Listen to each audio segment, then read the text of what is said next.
Տիրոջը փառք, սիրելի եղբայրներ, քույրեր։ Ուզում եմ հիշեցնել մի դրվածք Սուրբ գրքից, երբ որ Տեր Հիսուսի եւ Զաքեոսի հանդիպումը, ու չեմ կարդա այդ հատվածը, երբ որ Զաքեոսը ասում է, ունեցվածքիս կես աղքատներին կտամ եւ ում որ զրկել եմ չորեք պատիկ կհատուցանեմ, Տեր Հիսուսը ասում է, այսօր այս տանը փրկություն եղավ եւ ասում է մի խոսք, որը ես ուզում եմ կարդամ։ Ղուկաս ավետարան 19-րդ գլուխ 10-րդ խոսքը, որովհետև մարդի որդին եկավ, որ որոնե եւ ապրեցնե կորածին։ Որովհետև մարդի որդին եկավ, որ որոնե եւ ապրեցնե կորածին։ Սիրելիներ, այստեղ Տեր Հիսուսը ցույց է տալիս այն նպատակը, ինչի համար ինքը եկել է աշխարհ։ Այստեղ ինքը ցույց է տալիս այն առաքելությունը, որ ինքը ուներ եւ կատարեց։ Ինչով է իմաստավորվում մարդը եւ իր կյանքը։ Ծնունդ, մանկություն, պատանեկություն, երիտասարդություն, միջահասակ, ծերություն, մահ։ Այս ամբողջ ընթացքն է սկիզբը եւ վերջը մարդու։ Ասենք վերցնենք մի հատ երկրի ղեկավար ու մի հատ անտուն մեկը, որ դրսում է քնում։ Այդ երկուսը ինչով են իրար նման եւ ինչով են իրարից տարբեր։ Ես մտածում եմ, իրանք նման են հենց սրանով. ծնունդ, մանկություն, երիտասարդություն, միջահասակ, ծերություն, մահ։ Երկուսն էլ բացարձակ նույն ճանապարհն են անցնում։ Բացարձակ նույն ճանապարհը։ Ինչով է իմաստավորվում երկուսի կյանքը։ Կասենք դե այն մեկը դարել է մի հատ մեծ երկրի ղեկավար։ Ինքը իր կյանքում մեծ բաների է հասել։ Բայց գլոբալ առումով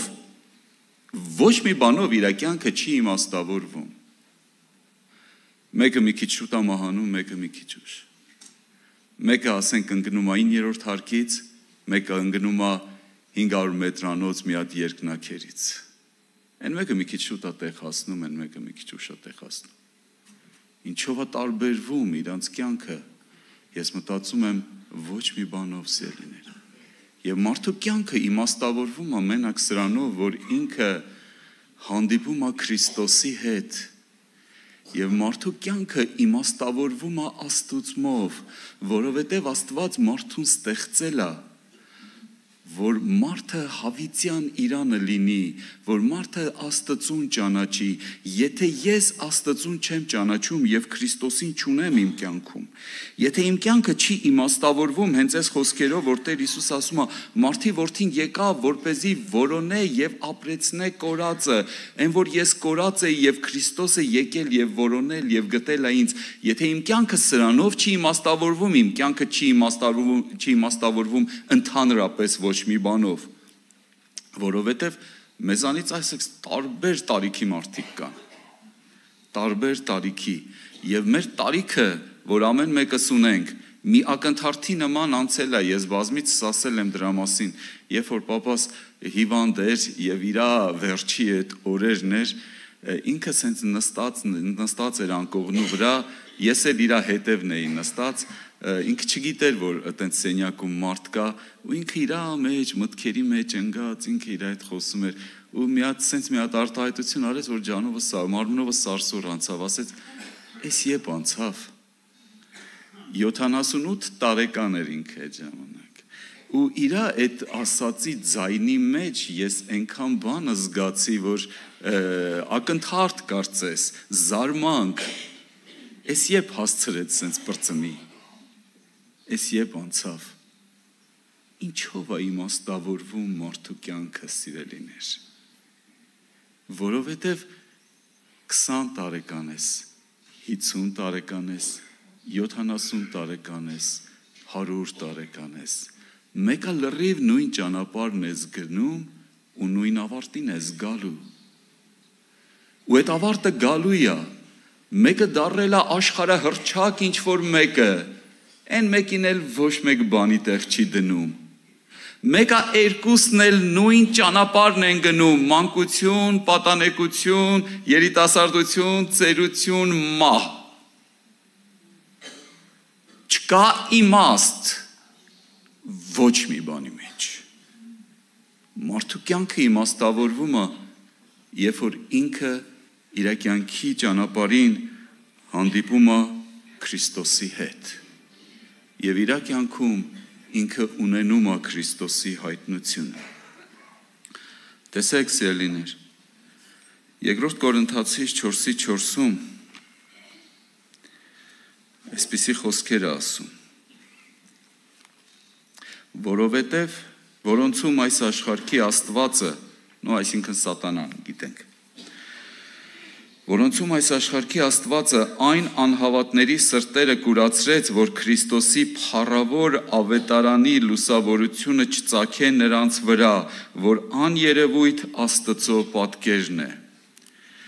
Սատանայի գործը մարդկության մեջ նա է, որ կուրացնի մարդուն, մարդը չտեսնի այն փրկությունը, որ Աստված պատրաստել է իր համար, չտեսնի այն գործը, որ Աստված Քրիստոսով իր համար արել է, ու իր վրա Քրիստոսի փառավոր ավետարանի լույսը չծագի, բայց սրան հակառակ, սիրելիներ, Մատթեոս ավետարանում 4:16-ում ասում է, ժողովուրդ, որ խավարի մեջ նստած էր, մեծ լույս տեսավ, եւ նրանց, որ մահի երկրումը եւ ստվերումը նստած էին, լույս ծագեց նրանց։ Մարդու կյանքը իմաստավորվում է հենց սրանով, որ մարդու վրա Քրիստոսի լույսն է ծագում, եւ մարդը տեսնում է, որ Աստծո ձեռքը մեկնած է իրան, որպեսզի Աստծուն դառնա ինքը եւ աստվածային կյանքին հաղորդ լինի, եթե ու մարդու կյանքը, որը աստվածային կյանքին հաղորդ չի, ինքը ընդհանրապես չի իմաստավորվում իր կյանքը ոչ մի բանով։ Եվ ես ուզում եմ ասեմ, սիրելիներ, այս դահլիճում մարդկանց, որոնք նոր են սկսել գալ, որոնք դեռ հաստատված չեն Քրիստոսի վրա, ես ուզում եմ քեզ ասեմ, որ Քրիստոսի ձեռքը քեզ մեկնած է, որ դու չլինես այս աշխարհի այն անհավատներից մեկը, որոնց սատանան կուրացրել է, որ Քրիստոսի լույսը իրանց վրա չծագի, որ քո միտքը չբացվի, որ դու լինես փակ Աստծո համար,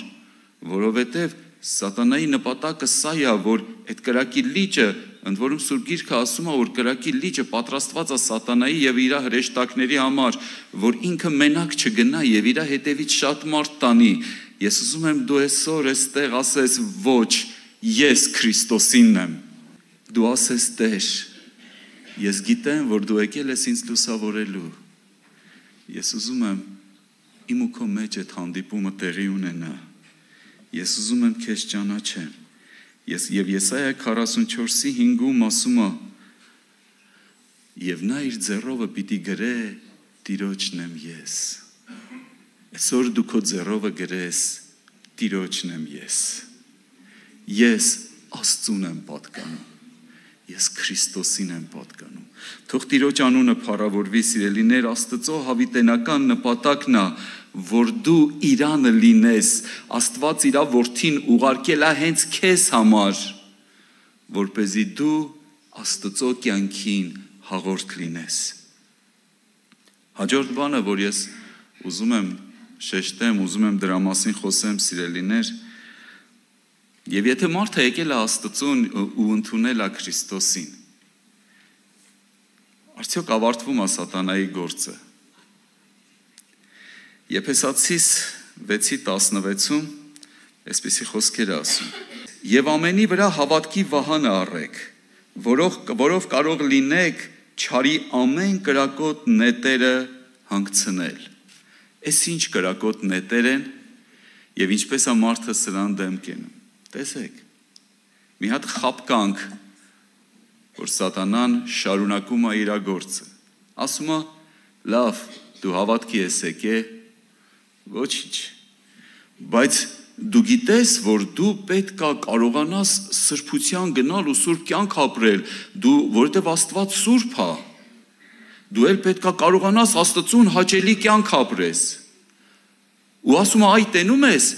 Այս ինչը որ քեզ այն օրը նեղացրես, տես դու իրան չես կարող ներես։ Հիմա ամեն ինչ պետք է անես, որ ներես իրան։ Ու մարդը տանջվում է, չարչարում, ի նպատակը որն է դրա։ Այդտեղ մի հատ նուրբ ու խապկանք կա, այդտեղ նուրբ բան կա, որ ինքը մարդուն կենտրոնացնում է իր վրա, որ մարդը ինքը իր մեջ փակվի եւ խնդրի լուծումը տենա իր մեջ։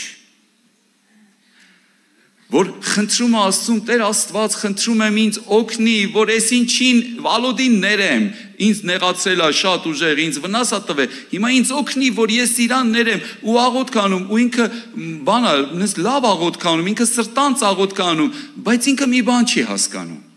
որ կոնկրետ ասենք, վերցնենք, ես ընդամենը մի բան եմ բերում ներումը, ինքը ընդամենը հետևանքը նրան, որ ես տեսնում եմ, թե Աստված ինձ ինչ ա ներել։ Եվ իմ համար ներումը արդեն ոչ թե կապված է ինչ-որ մեկի անձի հետ, որովհետև եթե այսօր Վալոդին ներեցի եկուց Հակոբն ա նեղացնելու, մյուս օրը Վարդուշն ա նեղացնելու, ու սենց խնդիրներ եմ ունենալու, հիմա ես այդքան անունները չեմ հասցնի իմ կյանքում տամ, որ կարողանամ խնդրեմ, որ Աստված ների, եւ երբ որ իմ հանդիպումը Քրիստոսի հետ լինում է, երբ որ շնորհքը ինձ բացվում է, երբ որ ես տեսնում եմ իմ աչքերը բացվում է, ես տեսնում եմ Աստված ինձ ինչ ա ներել, ինձ համար ներելը արդեն անձի հետ չի կապված լինում, ինձ համար ներելը դառնում է էություն, որ բնակվում է իմ մեջ։ Եվ հավատքի վահանը դեմ դնել, սատանայի կրակոտ նետերին սա հենց այն է, որ մարդը չի փակվում իր մեջ, իր խնդիրների լուծումը իր մեջ չի տեսնում, այլ տեսնում է, որ Քրիստոսը իր համար ամեն բան արել է արդեն։ Եվ ինքը հավատքով տեսնում է եւ Սուրբ Գիրքը ախր երբ որ կարդում ենք Սուրբ Գիրքը սիրելիներ, չէ որ Սուրբ Գիրքը այս ամեն բաները մեզ ասում է, չէ որ Սուրբ Գիրքը անգամ ասում է, որ Քրիստոսի խաչը մարդուն բերում է կատարելություն, էդի է արդեն մարդու համար արել։ Ու մարդու կյանքը լցվում է Քրիստոսով, հավատքով դեպի Քրիստոսը, եւ շնորհքը հենց սրանում է սիրելիներ, որ շնորհքը մարդուն բացվում է, մարդը տեսնում է, որ ինքը Քրիստոսի մեջ ամեն ինչ ունի, ինքը էլ իր մեջ փակված չի։ Ինքը չի նայում այսօր ինչ պետք է անի, վաղը ինչ արե, ինչ էր իրանից կախված, որ պետք է աներ, չարեց, ինքը իրանից զրպրծնում է, ինքը իրանից ազատվում է, ինքը իրան չի նայում, այլ նայում է նրան, որ եկավ, որոնեց, գտավ եւ փրկեց կորածին։ Քո հայացքը սկսում է Տիրոջը նայել։ Սատանան ընդեղից ուզում է այդ նետերը ուղարկում է, որ քեզ քո վրա կենտրոնացի, այ նայի, տես, երեք տնեցիքի վրա ջղայնացար, դե գնա սրբացի, որ եկուս չջղայնանաս, գնա քո վրա աշխատի, որ չջղայնանաս, դու հավատքի վահանը դեմ ես դնում դրան ու չես կենտրոնանում քո վրա։ Նայում ես նրան, ով որ իր կյանքը երբ որ քո համար դրեց ու երբ որ ասեց ամեն բան կատարված է, դրանով ցույց տվեց, որ քո կյանքում ամեն բան ինքը արել է։ Ու դու նայում ես այդ աղբյուրին, որից բխում է հավիտենական կյանքը։ Ու երբ որ շնորհքը քեզ բացվում է, դու տեսնում ես, որ Քրիստոսը եկել է աշխարհ, որ ոչ միայն քո կյանքում Ադամի մեղքի հարցը լուծի, որ Ադամը մեղքը գործեց ու դու էլ որպես Ադամի զավակ ավտոմատ այդ մեղքի մեջ գնում ես, ինքը մենակետի չարեց։ Ինքը եկավ եւ Աստծո հավիտենական ծրագիրը ի գործ դրեց։ Քեզ վերստին ծնունդ տալով քեզ հռչակեց երկրի վրա եւ երկնքում որպես Աստծո երեխա, Աստծուց ծնված զավակ։ Ու դու որպես Աստծո երեխա սկսում ես նայել քո հորը։ Հայացքդ միշտ իր վրա է ուղղված լինում եւ իրանից չի կտրվում երբեք։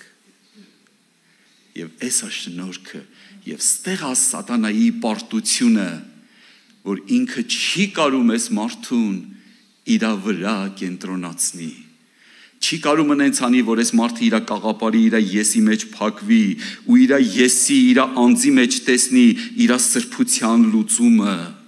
Պարտվում է սատանան, որովհետև քեզ շնորհքը բացվել է, որովհետև դու հավատքով դեմ ես դրել դրան ու քո աչքերը Քրիստոսից չի կտրվում։ Ամեն։